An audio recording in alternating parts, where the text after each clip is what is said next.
Hello and welcome to EMS-AFRICA. My name is Patrick Toya, and in our today's discussion will be on skull fracture. If you're new to the EMS-AFRICA channel, kindly subscribe so that we can get updated videos on the new videos. And much of our discussion is on EMS operations and emergencies. So our today's topic is on skull fractures. So we'll discuss on what are some of the complications that you should understand and which are some of the types of skull fractures and how do you recognize them.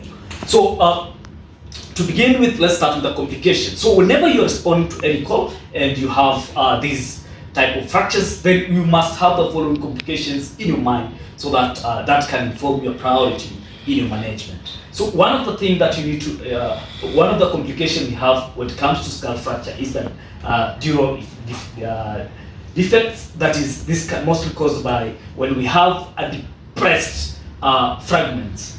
And another type of complication, or another complication that we expect, is infection. Mostly when we have an open fracture, or or when the brain is exposed. That is another thing that you normally say, or another complication that you should have whenever you have any sign of head injury or any sign of skull fracture.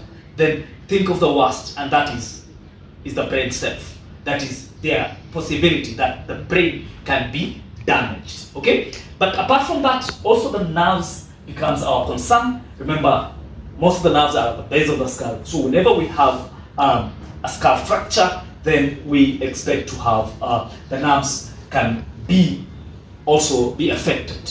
Okay, so that is the assessment. Try to find if there any complication to the cranial nerves. Okay, so let's look at what are some of these skull fractures. So normally the skull fractures are classified into four. They're classified into four, and that we have the linear skull fracture, which normally this happens as a simple break into the skull bone without this displacement. Another type of fracture is a basilar skull fracture. For this type of a fracture, normally it happens at the base of the skull.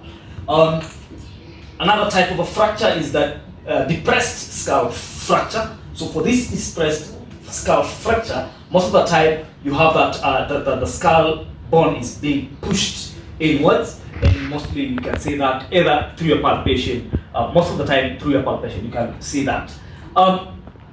Another type of a fracture is the open fracture, or what we call as an open fracture. Normally, this happens when the brain is exposed. We have the skull fracture where, to a point that you realize that the brain is being exposed to the outside, as you can see in that diagram. Okay, so I want us to look at each of these types of skull fracture in detail, and I want us to start with the linear skull fracture.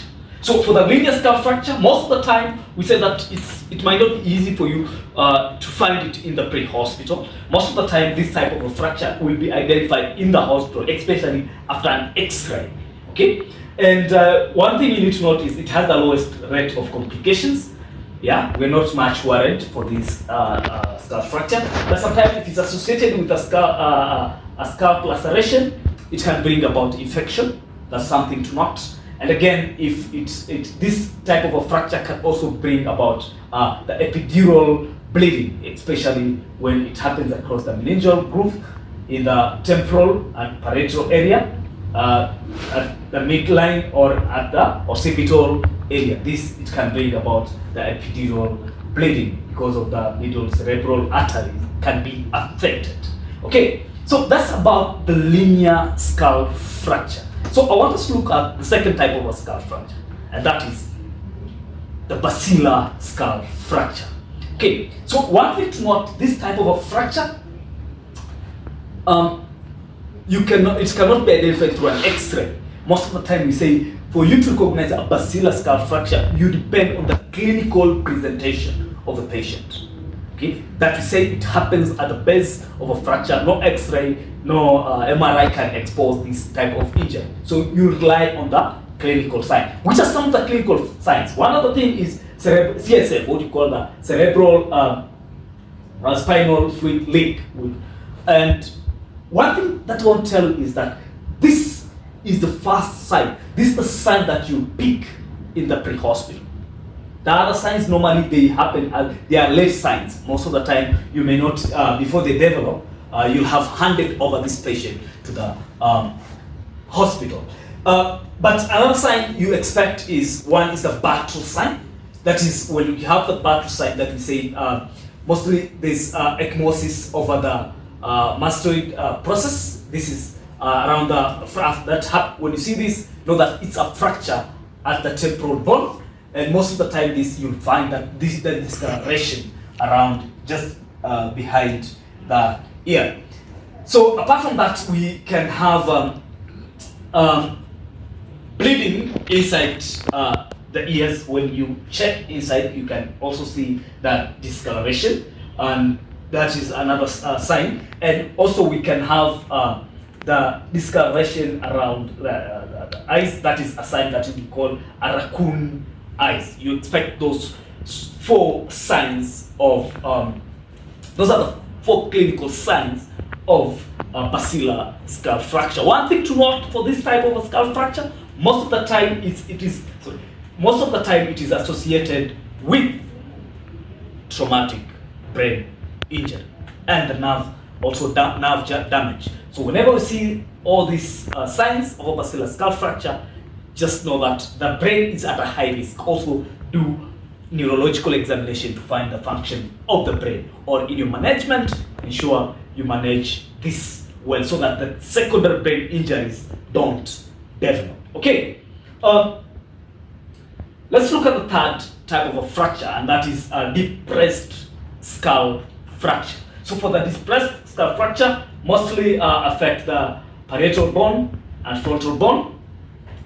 Mostly 30% of these fractures are associated with hematoma and laceration, cerebral contusion. And if the breast is greater than thickness of the skull, we can have what we call a dural laceration. That is, you should be highly concerned that most of the time this brings about brain injuries. That is, you should be highly concerned about that. Okay, so that's the third type of a skull fracture. Let's look at the last type, and that is the open vault or an open fracture. Okay, open vault fracture or an open fracture. Sorry for that to me. This is open fracture or open vault fracture. So for this, normally for the force to be required associated with this, we must have a significant amount of force for this to happen. Remember, the skull normally protects the brain, but when you realize there's too much force, then we'll have that the skull cannot protect against that. Then we have a situation that we can also have such a fracture. And again, one thing to note, it has the highest rate of mortality because remember the brain is exposed, so they are so high need of infection and all that. That's why it has a highest rate of mortality among the 4. So whenever you have this, then you should be highly concerned. Okay, those are the types of skull fractures. And kindly subscribe to my channel if it is your first time. And if you want to get more of these videos, our next will be on brain injuries. Don't miss out. Kindly hope to see you in my next video. Thank you.